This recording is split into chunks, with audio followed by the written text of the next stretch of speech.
Welcome to Facts TV News, where everything is true. Jamaica News in Review. Unidentified man killed in Seaview Gardens. Detectives assigned to the St. Andrew South Criminal Investigations Branch are seeking the public's help in identifying the body of a man who was shot and killed on Atlantic Boulevard in Seaview Gardens, St. Andrew on Sunday. The deceased is of brown complexion, medium build and about 5 feet 7 inches long, appears to be in his mid-20s and has a cornrow hairstyle. The man was clad in a grey t-shirt, blue jeans and white Reebok shoes. Reports are that about 12:05 a.m., residents heard explosions and summoned the police. On their arrival, the now deceased was seen lying on the roadway with gunshot wounds. He was pronounced dead at hospital. Anyone with information that can assist the police in their investigation is asked to contact the Hunts Bay CIB at 876-923-7111, Police 119 emergency number, or the nearest police station. Businessman shot dead at St. Anne's Bay home, firearm stolen. A businessman was gunned down and his last firearm stolen in St. Anne's Bay on Sunday morning. The deceased has been identified as 41-year-old Andrew Dawkins of Gully Road, St. Anne's Bay in the parish. Police report that Dawkins was in his community when he was pounced upon by unknown assailants who opened fire hitting him. His licensed 9mm Glock pistol was reportedly stolen in the process. The police were called to the scene and he was taken to hospital where he was pronounced dead. Popular jerk chicken vendor dies in car crash, misses Father's Day celebration. A man died as a result of injuries he sustained after his vehicle went over a precipice in Rio Grande Valley in Portland on Sunday morning.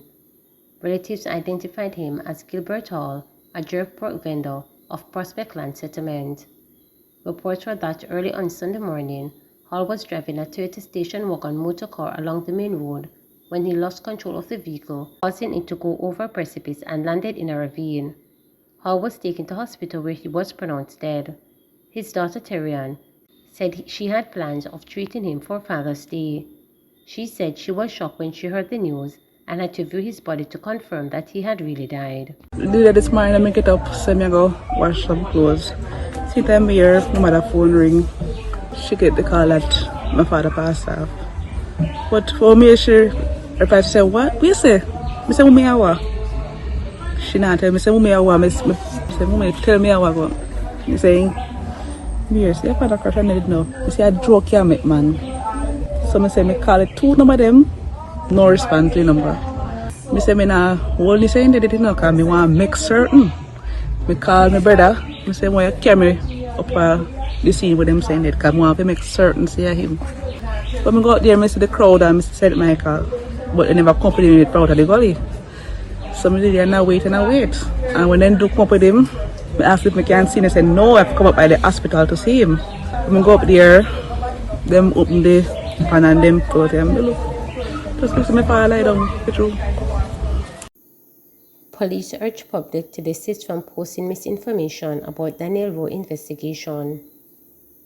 The police are urging the public to desist from posting misleading information about the abduction and murder of 8-year-old Daniel Rowe. The advisory follows a composition sketch of a female person of interest that was released recently in relation to the case. In a press release, the police noted that a trend has emerged on various social media platforms since the release of the sketch, where individuals are sharing images and crafting narratives about women who have absolutely no connection to the ongoing investigation. The police say, while they understand that some individuals may share such content out of concern and a desire to assist, there are others who are doing so with malicious intent or even for personal gain. The constabulary noted that their behavior is not only irresponsible and detrimental to the investigation, but it also puts innocent lives at risk and can potentially impede the course of justice. It is urging everyone to exercise caution, responsibility, and respect for the rule of law when engaging with this sensitive matter on social media. 4 implicated in UHWI payroll fraud to return to court September 21. The 4 people implicated in a major fraud scheme at the University Hospital of the West Indies are to return to the Kingston and St. Andrew Court on September 21. Lionel Sinclair, Donnie Lawrence, Romario Bailey, and Sylvona Bailey allegedly collected salary last February under the guise that they were employed to the hospital. Reports are that $793,000 was deposited into Mr. Sinclair's bank account. Some $404,000 was deposited to Mr. Lawrence's bank account, while Mr. Bailey allegedly received $224,374. Miss Bailey reportedly received $128,000. The fraud was said to have been uncovered last March by internal auditors at the UHWI. Fraud squad detectives attached to the Counterterrorism and Organized Crime Investigations Branch CTOC were subsequently called in. The accused were arrested in May and June this year. The police are continuing their investigation to identify employees of the hospital who may be involved in the racket. 4 persons were arrested. They were charged with conspiracy to defraud, receiving stolen property, and unlawfully making available device or data for the commission of an offense. They were on station bail. They appear before the Alpha Court this morning, where their bails were extended until the 21st of September 2023. 2 men charged in relation to killing of educator denied bail. The 2 men charged with the 2020 murder of the then vice principal of Excelsior High School, Colleen Walker, were denied bail on Monday. The 53-year-old educator was murdered at her Queensborough St. Andrew home on April 9 that year, shot several times. The 2 men, Randy Raymond and Michael Small, are to return to court on July 13. Cops probe murder, shooting and attempted rape in Kingston 3. A series of bizarre events Wednesday afternoon ended in the gunslaying of a man in the Kingston 3 area. Tied to the man's killing is the attempted rape of a 17-year-old student of a popular high school in Kingston and the shooting and injuring of her 28-year-old brother. Lawmen have identified the dead man as 30-year-old Romain Jack, otherwise Colbovel, a construction worker from the community. The injured man is said to be a security guard. It is reported that around 12:40 p.m., Jack was doing construction on his roof when the student ran from her house half naked and made an alarm that someone was trying to rape her. On hearing this, Jack, along with other members of the community, rushed to the yard and entered the house. Loud explosions were then heard on the premises, and the now deceased was afterwards seen suffering from gunshot wounds to the head and left leg. He was taken by residents to the Kingston Public Hospital, where he was pronounced dead. The brother was later seen suffering from a gunshot wound to his right shoulder. He was subsequently taken by the police to hospital, where he was admitted in stable condition.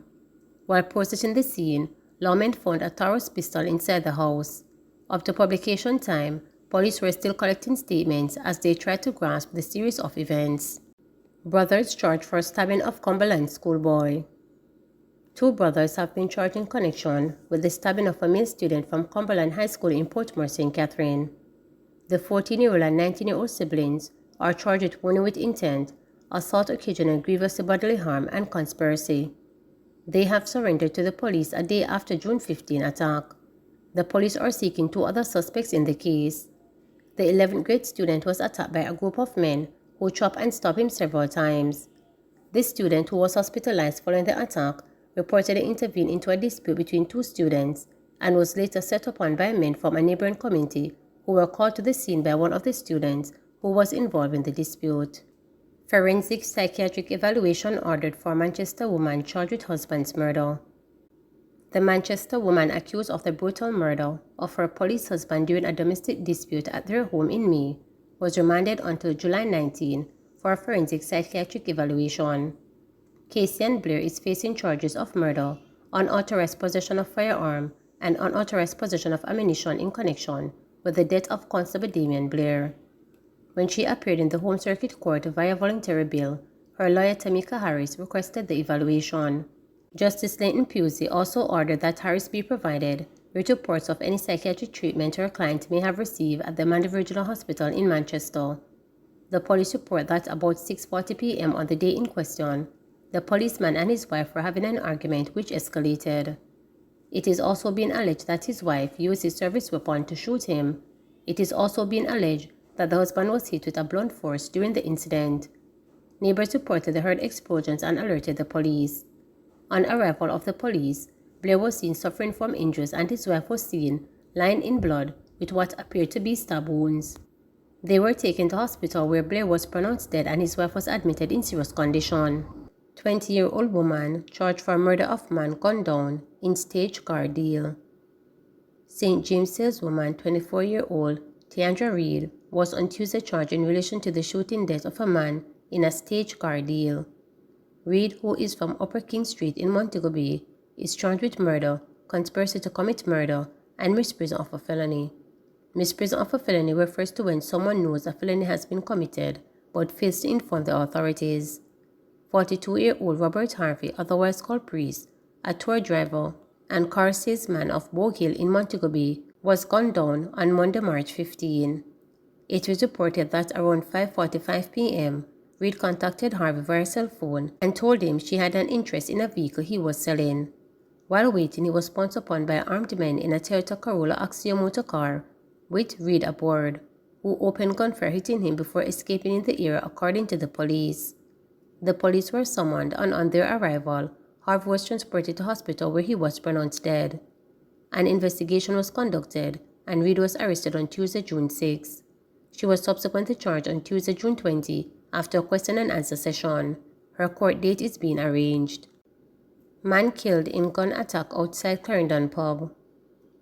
Police are trying to determine the reason behind the killing of a man outside a pub on Mac Corner in Palmer's Cross, Clarendon. The dead man has been identified as 31-year-old Ron Lewinson, otherwise called Headman, from Kennel Lane in Palmer's Cross.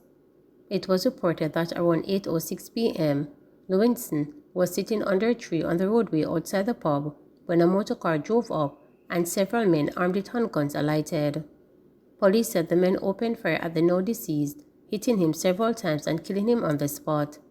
The authorities were summoned, and on arrival, they found Lewinson's lifeless body lying face down on the ground with what appeared to be gunshot wounds. The scene was processed and the body taken to the hospital, where it was confirmed dead.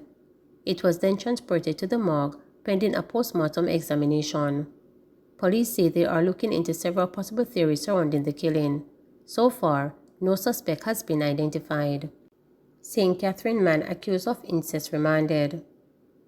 A St. Catherine man accused of incest was remanded when he appeared before the parish court in Linstead. He was ordered to return to court on July 19. The accused did not have legal representation in court. Allegations are that residents of two rural communities observed strange behavior between the accused and the complainant. They summoned the police and an investigation was launched into the alleged crime.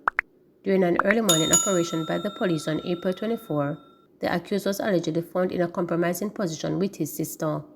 He was arrested on suspicion of incest and was subsequently charged following a question and answer session. Please remember to subscribe, like, share, and click the notification